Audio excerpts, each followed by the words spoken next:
The M-14 rifle, 7.62 millimeter, is a lightweight shoulder weapon. It is somewhat similar to the M1 rifle in functioning and appearance, but with additional characteristics of other small arms. The M-14 rifle is designed for both full automatic and semi-automatic fire. In semi-automatic fire, each squeeze of the trigger fires one round. By turning the selector to full automatic, fire is continuous as long as the trigger is held back and there are rounds in the magazine. One of the objectives in developing the M-14 was to provide a weapon which would use the 7.62 millimeter ammunition, standardized for small arms by the NATO nations. The 7.62 millimeter cartridge is 1/2 inch shorter and 12% lighter than the familiar caliber 30 M1 rifle cartridge, but due to an improved propellant powder, it has the same ballistics. The M-14 rifle has many of the characteristics of several older weapons. They are the M1 rifle, the previous standard of the United States Army since World War II,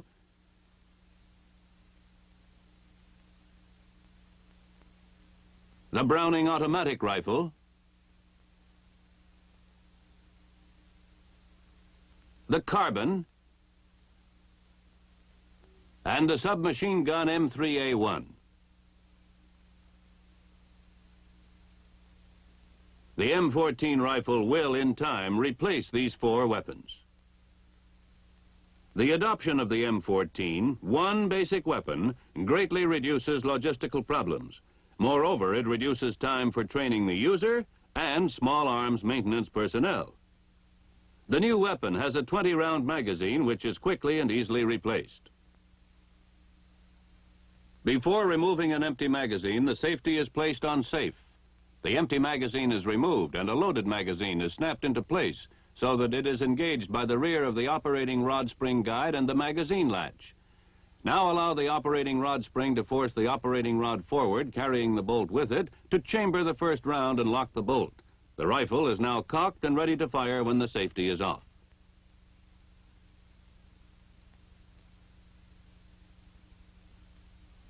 The magazine also can be replenished from the top with clips of 5 rounds each without removing the magazine from the weapon.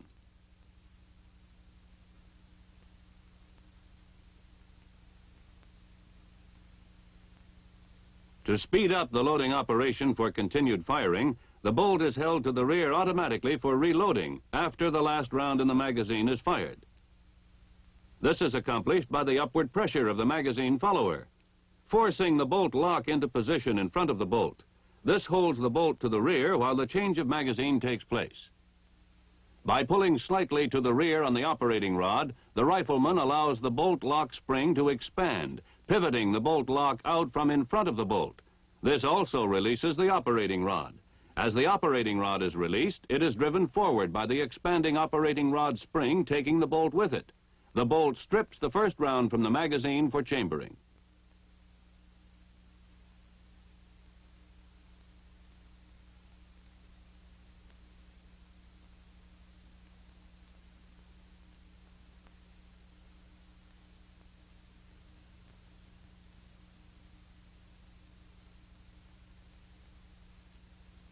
Another feature of the M-14 is its flash suppressor. Slots in the suppressor act to break up the escaping gases, thus reducing the flash. The suppressor also acts as a muzzle brake, minimizing recoil and giving maximum stability during firing.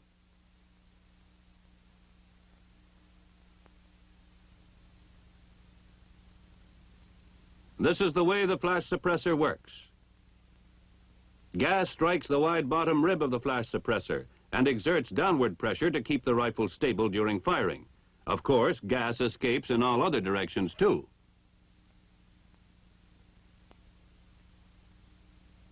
When the propellant gas hits the front of the slots, it tends to pull the weapon forward, reducing recoil.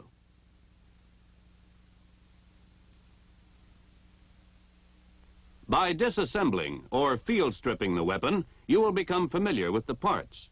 To field strip it, first clear the weapon. That is, remove the magazine and check to see there is no round in the chamber.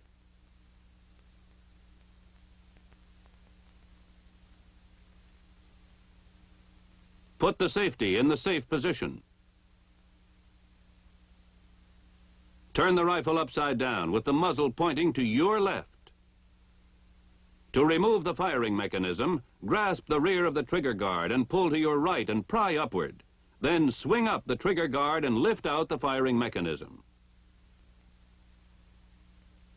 Separate the stock from the receiver by placing your left hand on the gas cylinder and lifting upward on the butt of the stock.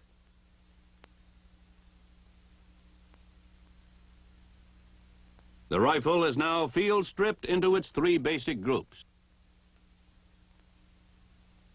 The firing mechanism assembly, the stock group, and the barrel and receiver group. To further disassemble the weapon into individual parts, turn the barrel and receiver group on its side with the connector assembly up. To release the connector assembly, press forward on it with the right thumb until the forward end can be lifted off the connector lock. Rotate the connector assembly clockwise until the slot at the rear end is aligned with the elongated stud on the sear release. Then slightly lower the front end of the connector and lift it from the sear release.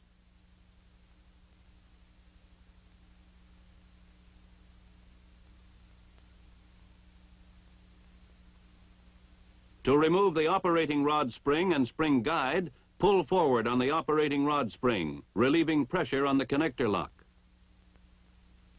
Pull the lock outward. Then remove the operating rod spring and spring guide. Now turn the barrel and the receiver group so the sights are up. Retract the operating rod until the guide lug on its lower surface aligns with the disassembly notch on the receiver. Lift the operating rod out and to the rear, disengaging it from the operating rod guide.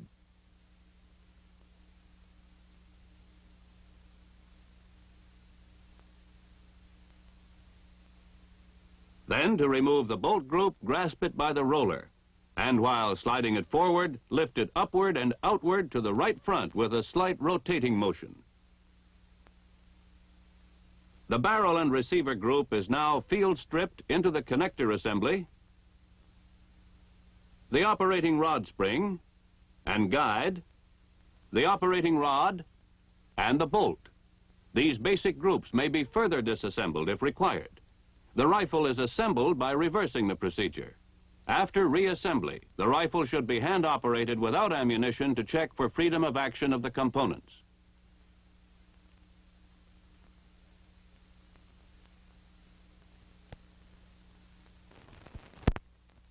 The M-14 is gas-operated. That is, some of the gas formed by the firing of the cartridge is bled to the gas cylinder. In the gas cylinder, the gas inside the piston expands. The piston drives the operating rod to the rear, compressing the operating rod spring. Then the compressed operating rod spring expands, driving the operating rod to its forward position. This combination of backward and forward movements initiated by the firing of each cartridge performs a series of steps known as the cycle of functioning. The cycle of functioning can be broken down into 8 steps. Of course, these are performed as integrated and overlapping actions. The first step is feeding, which is positioning the cartridge ready for chambering. The second step is chambering, seating the round in the chamber. Third step is locking the bolt to the barrel, thus holding the cartridge seated in the chamber so that gas pressure will be maintained in the barrel to propel the bullet. The fourth step is firing, ignition of the primer of the cartridge in the chamber. Step 5 is unlocking the bolt from the barrel. Step 6 is extraction of the empty cartridge case from the chamber. In step 7, the empty cartridge case is ejected from the weapon. And step 8 is cocking in preparation for the firing of the next round. These 8 steps happen one after another, and so rapidly as to be almost simultaneous. By using a schematic drawing, we will see how these 8 steps are performed. To start the feeding step, the bolt is moved to the rear.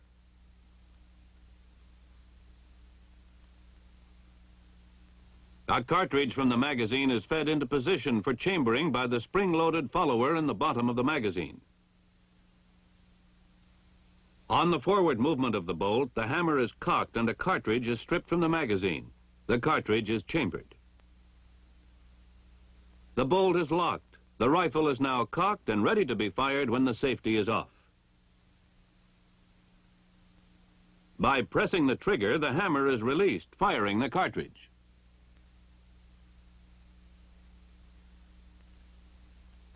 Part of the propelling gas escapes to the gas cylinder. The expanding gas in the gas cylinder drives the piston and operating rod to the rear and the bolt with it. On this rear movement, the bolt is unlocked. The spent cartridge is extracted from the chamber and ejected from the rifle. At the same time, the hammer is again cocked and the cycle ready to start over. Now, let us see in greater detail how the 8 functions or steps are performed.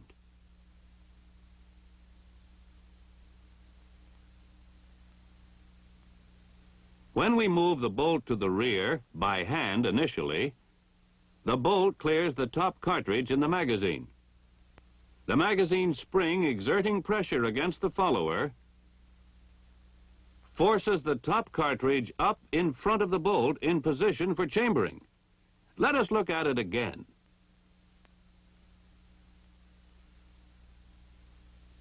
When the bolt is moved to the rear, the bolt rotates. Rotation of the bolt during unlocking cams the hammer slightly rearward. It also moves the firing pin rearward as the firing pin tang contacts the camming surface on the bridge of the receiver.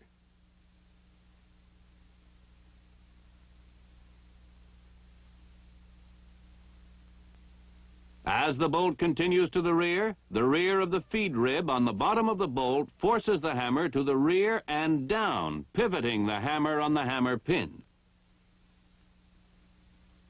The bolt continues rearward, riding over the hammer. The bolt is now driven forward by the expansion of the compressed operating rod spring. The bolt strips the topmost cartridge from the magazine. The cartridge is deflected upward by the feed ramp in the lower rear of the chamber and forced into the chamber. Also, on the forward movement of the bolt, the extractor on the bolt face is forced outward by the rim of the cartridge. When the face of the bolt comes against the head of the cartridge, the extractor spring expands, and the lip of the extractor engages the extracting groove of the cartridge. Finally, the bolt is locked. Locking of the bolt is accomplished by the rear of the camming surface in the hump of the operating rod. The camming surface contacts the anti-friction roller on the locking lug and rotates the bolt clockwise. By the clockwise rotation, the locking lugs on the bolt are forced into the locking recess of the receiver. Meanwhile, the firing pin tang is aligned with the notch in the bridge of the receiver. The operating rod continues its forward movement for 3/8 of an inch. During chambering and locking, the operating rod is repositioning the gas piston.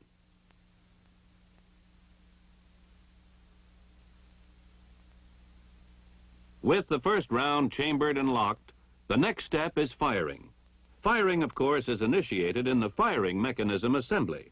The firing mechanism assembly consists of the hammer, the hammer spring, which drives the hammer and which is compressed when the hammer is cocked, the hammer hooks, which are held by the trigger lugs, the safety, which engages the hammer and blocks movement of the trigger when in the rear safe position, and the sear. The movement of the bolt to the rear forced the rear hammer hooks into engagement with the sear, which prevents the hammer from following the bolt forward. When the trigger is released, the front hammer hook will be engaged by the trigger lugs as soon as the sear releases the rear hammer hooks. When the trigger is squeezed, the trigger lugs release the hammer hooks so that the hammer spring can drive the hammer forward. The hammer strikes the tang of the firing pin and moves it forward. The firing pin strikes the primer on the base of the cartridge, igniting the powder. When the cartridge is fired in the chamber, gas pressures build up. And a gas pressure of 50,000 pounds per square inch is exerted in every direction. It cannot escape to the rear because the locked bolt holds the case in the chamber, and the brass case is expanded against the chamber walls, effectively sealing the chamber. The gas can only escape by propelling the bullet out through the muzzle of the rifle.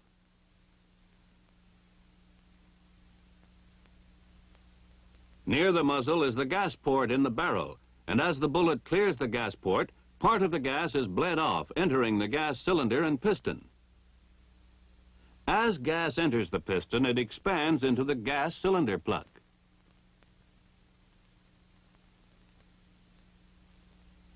Continued expansion of gas builds up a pressure which forces the gas piston to the rear. The initial rearward movement of the piston shuts off the barrel gas port. The pressure exerted against the piston drives it to the rear 1 1/2 inches.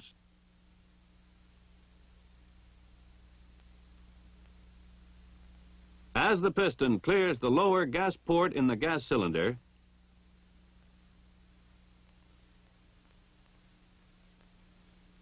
the gas pressure instantly vents to the open air, removing all driving force from the piston.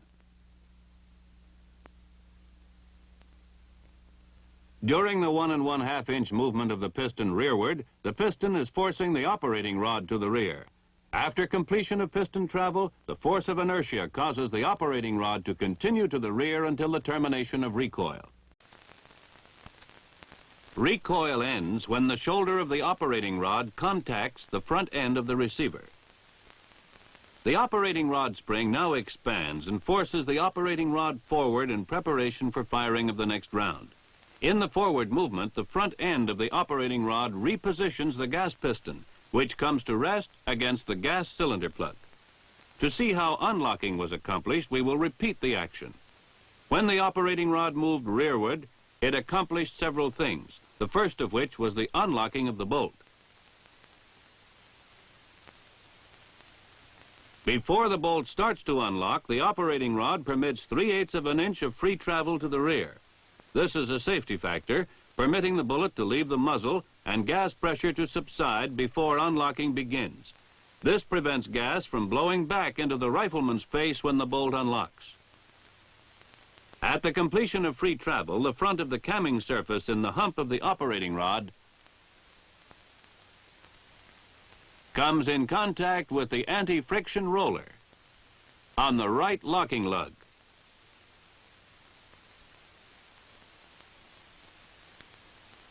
This rotates the bolt counterclockwise, forcing the locking lug on the bolt out of the locking recess in the receiver and unlocking the bolt.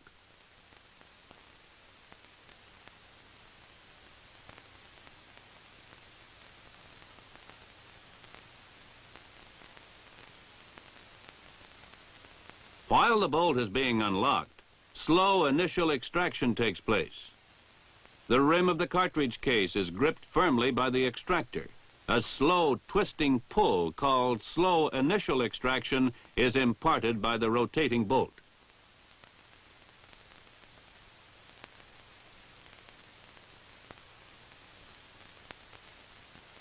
Remember that at the moment the cartridge was fired, gas pressure of 50,000 pounds per square inch expanded the brass cartridge case tight against the chamber walls.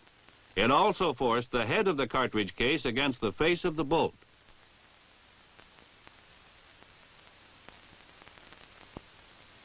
To pry the cartridge loose, the slow twisting pull is required.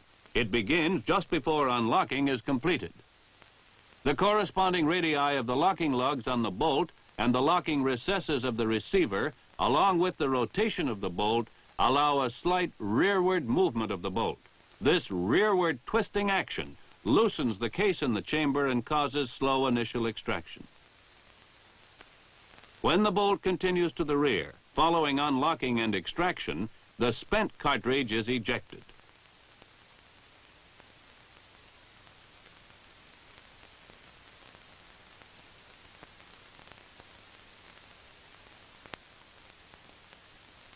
This is the ejector in the face of the bolt. The ejector spring is compressed when the ejector is held flush against the face of the bolt. When a round is in the chamber and the bolt is locked, the head of the cartridge compresses the ejector spring. During extraction, the chamber wall holds the neck of the expended cartridge case in line with the bore. But when the neck of the cartridge case clears the chamber, the ejector spring is allowed to expand.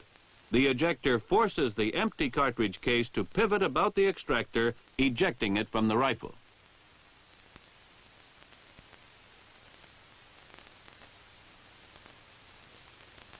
After the spent cartridge is ejected, the bolt continues to the rear over the rounds in the magazine. The rounds are under pressure by the follower. When the bolt begins its forward movement, the hammer is cocked and the cycle is then repeated. Feeding, chambering, locking, firing, unlocking, extracting, ejecting, and cocking.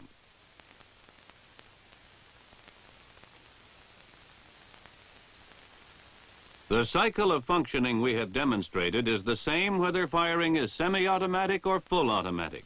In semi-automatic fire, the trigger must be released each time before another round can be fired.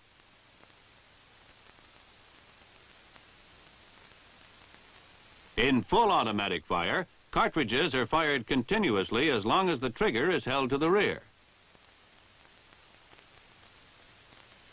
Let's see how the mechanism of the rifle can be adjusted to fire either single shots or bursts. To see how the firing mechanism operates, we will use an oversized model. If the firing mechanism assembly were operating at normal speed, recoil would happen so fast that no rifleman firing single shots would have time to release the trigger in preparation for the next single shot. To overcome that, the sear is provided. The sear catches the hammer hooks even though the trigger is still being squeezed. When the trigger is released, the rear hammer hooks are released from the sear, and the front hammer hooks are engaged by the trigger lugs. The weapon is now cocked and ready to fire again when the trigger is squeezed.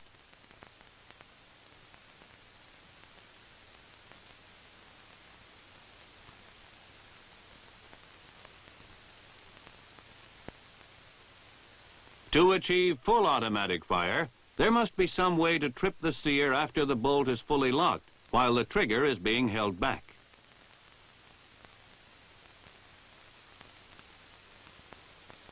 This is done by the selector,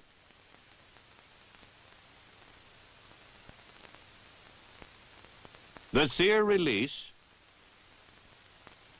and the connector assembly. The selector sets the mechanism for either semi-automatic or full automatic fire. When the selector is set in the full automatic position, the connector forces the sear release to trip the sear. In the last 1/8 of an inch of forward movement of the operating rod, the rifle will continue to fire automatically as long as the rifleman holds the trigger to the rear. When the trigger is released, the front hammer hooks are engaged by the trigger lugs on the next rearward movement of the hammer, and the weapon ceases firing. M-14 rifles equipped for full automatic fire have a selector marked A. To fire full automatic, the rifleman turns the selector so that the letter A faces him. By pressing in on the selector and giving it half a turn so that the letter A is away from him, he sets it for semi-automatic fire. When turning the selector to semi-automatic, the movement of the selector rotates the sear release forward on an eccentric shaft approximately 1/8 of an inch, so that it cannot trip the sear. It causes the connector assembly to move far enough forward so there is no contact between the operating rod and the hook of the connector assembly. This positions the sear release so it cannot contact the sear. At the discretion of the unit commander, the M-14 rifle may be issued to troops either with the selector or with a selector lock like this one, which permits only semi-automatic fire. In summary, the M-14 rifle fires the standard NATO 7.62 millimeter ammunition for small arms. It fires semi-automatic, one shot each time the trigger is squeezed. And it can also be set to fire full automatic. That is, delivering continuous fire as long as the trigger is held back and there are rounds in the magazine. The M-14 rifle was developed to incorporate important features of these 4 battle-tested weapons and to replace them. The M-14 has great firepower and versatility. It gives reduced weight, ease of logistical support, great reduction in training time, and most important, increased firepower for the individual rifleman.